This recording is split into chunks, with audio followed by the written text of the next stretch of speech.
Welcome back. Today we are going to look at the pros and cons of Wichita. So be sure to let me know what you think. Do you agree or disagree with what I bring up in this video? It's coming up shortly.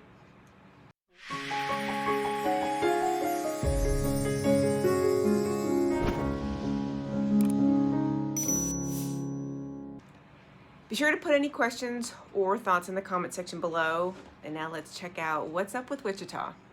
So let's get to the highlights and lowlights of Wichita, Kansas. I will say the perspective is in the eyes of the viewers. At the end of the day, I know those who like the amenities of a big city will prefer the metropolitan areas. Those who like perhaps maybe a more peace and tranquil lifestyle will prefer a smaller or mid-sized town. And of course, there's stuff to love about all of it. So now let's start with the pros. The greatest thing I love about Wichita is the affordability. The price of homes so affordable. It's the greatest draw here. I mean, you can be in your 20s and start buying your first home, unlike the metropolitan where you're looking at maybe the 400Ks or something like that. So with the average home price in Sedgwick County is around 213, 200,000, somewhere up there, which is crazy because before a year or two it was only about $188,000. So huge bump. Another pro here is the lack of traffic. The average commute time in Wichita is 20 minutes, way less than the national average. It's really easy to get around.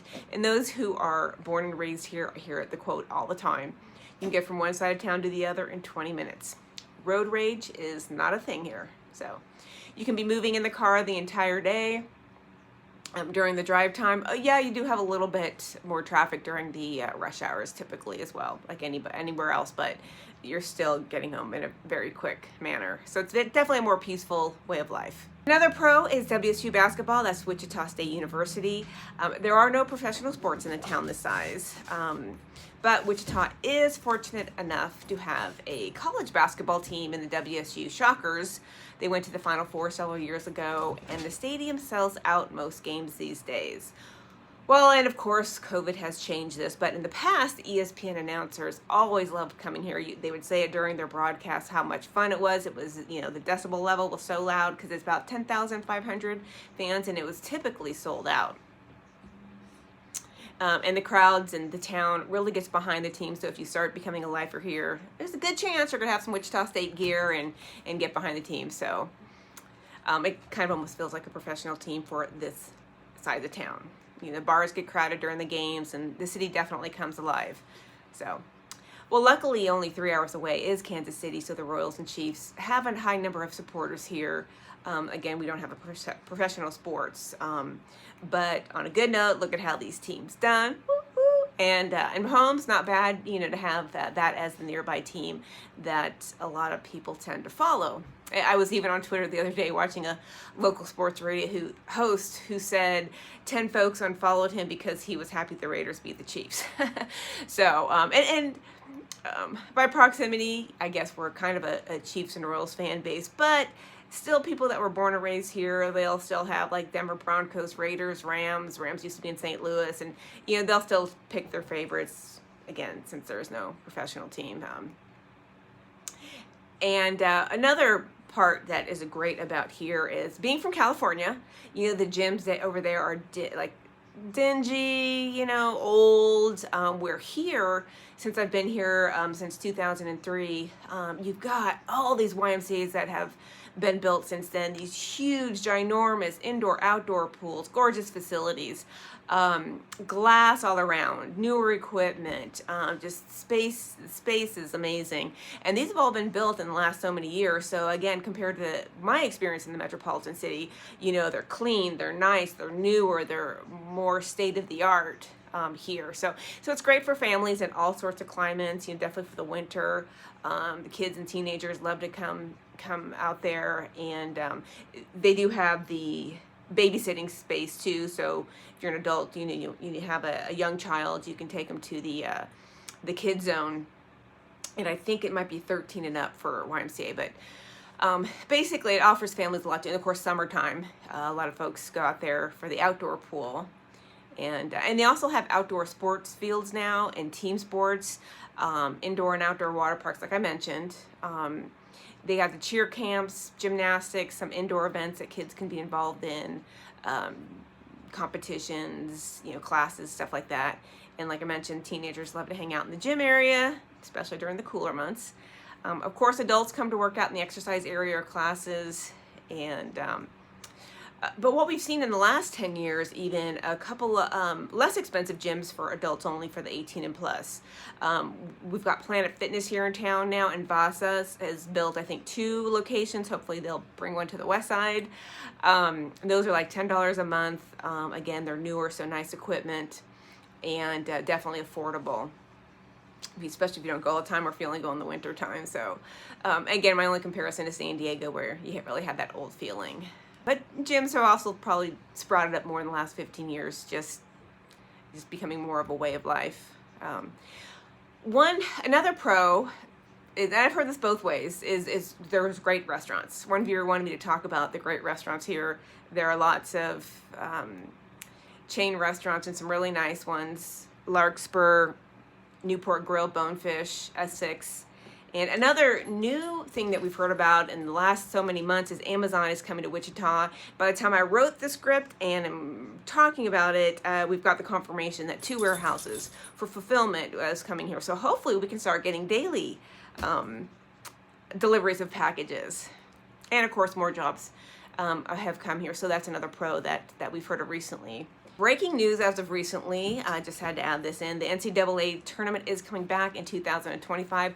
I also heard other breaking news that they're actually not coming in 2021, and that's more due to COVID.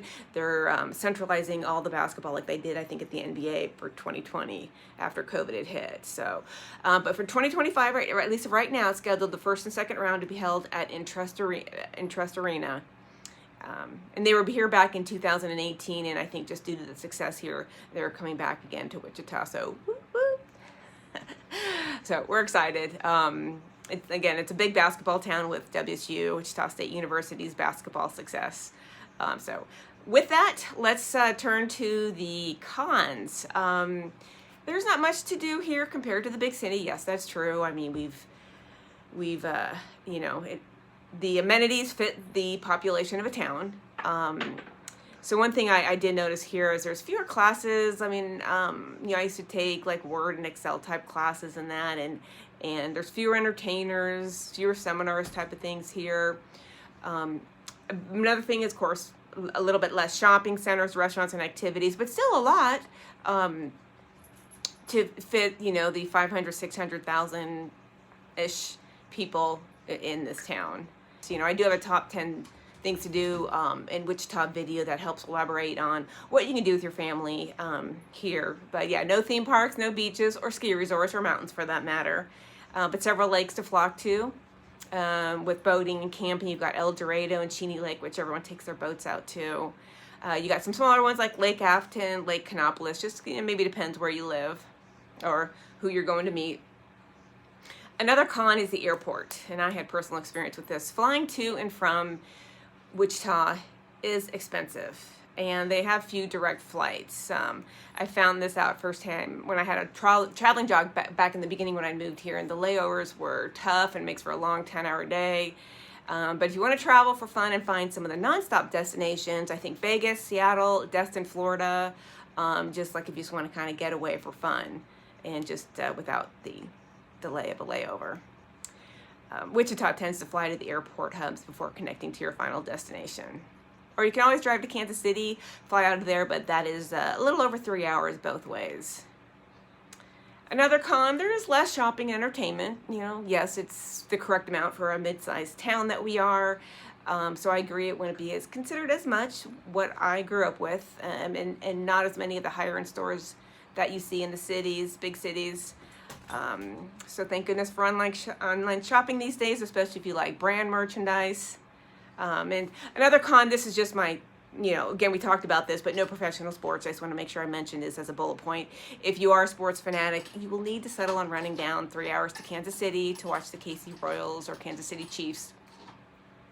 Luckily, right now, again, like I said, we have Chiefs and the Mahomes, the hot thing in football. A couple years ago, won the World Series. So it's been a fun run for a while. But with COVID here, the arenas are looking different this year, and only allowing so many fans inside. But on a good note, like again, by proximity, we've got some great teams to root for. Another con is not all the big concert names come to Wichita. Like if you're looking for Taylor Swift or some other top concert names, you'll have to settle on the top country names. Intrust Arena was built many years ago, not too long, and it seats 15,000. So it's a beautiful, beautiful, gorgeous arena. Draw some decent names. Kelly Clarkson, Pink. Country artists, of course, Blake Shelton, but some really big stars you won't see here, and maybe just from the capacity of the arena. So you may need to jaunt over to Oklahoma City or Kansas City to see some of concerts that you like. And I've heard this both ways too, as for a con about art and museums. I've heard there is great art museums and not, and since I'm not the expert, I will let you draw your own conclusions, or if you want more specifics and you don't live here, give me a holler, I will do the research for you. So on another negative note, weather, it's chaos here. Again, I'm from San Diego, a little stint in Seattle, and so I'm kind of used to a little bit of perfect weather in San Diego. And I was raised in Irvine, California, so Orange County. So yeah, the weather's chaos for sure. The other day I actually took my little puppy out, and it was 35 miles per hour wind, and I was actually scared he was gonna get blown away. I'm not kidding. It was at night too, in the winter, and quite a scary little feeling. So we got back in pretty quickly, and it just made me think of the Wizard of Oz and Toto. But you definitely won't get bored with the winter. And I definitely like the variety here. I mean, winter just allows you time to kind of calm down, and the summer's great because it's really warm, so you can get out to the lakes. I didn't care for it much when I played softball, as the wind and the storms, you never knew if you were going to play that day, if the fields were too wet. But the hot summers, like I said, make for a great pool and lake days, but not for much for running. And I used to be a big runner in San Diego. I've definitely calmed down, but I still run, and yeah, it gets really hot. So the 100-degree days are a little less fun. And for the women, this is for the women only, with the windy days, just be careful what panties you wear, because the skirt's gonna matter here. Again, I never experienced this till I moved here, and you won't have a good hair day. So, but girls, you know what I'm talking about, and if you understood this wind, you would really understand what I'm talking about. Another con here is that there's no scenery. If you like flatlands, this is the place for you, but many say there's no scenery here. So yes, there's no hills, mountains, but there are wide open spaces, like the Dixie Chick song talks about. However, there is a section called Flint Hills, and it's on the way, as I call it, to the Royals, when I used to go watch the Royals a bunch during the summer. And it's this really beautiful sea of rolling hills as you drive toward Kansas City. So I did pull some of this information in this video from feedback on my earlier pros and cons video, and from what I hear most often from Wichitans, some of my buyers, some of my sellers. Funny that some, of course, completely contradict each other, but like I said, a lot of it is in the eyes of the perspective of the person. So I hope you enjoyed this video. Leave your comments below about your Wichita pros and cons. Hey, thanks for watching. I love hearing from you, so please ask any questions in the comment section below. I will be sure to get back to you. Any questions, any answers about Wichita real estate, etc. So. Also, my contact information is always in the description below, so please call, text, email. I'll get you whatever information you want. So until next video, have a great day.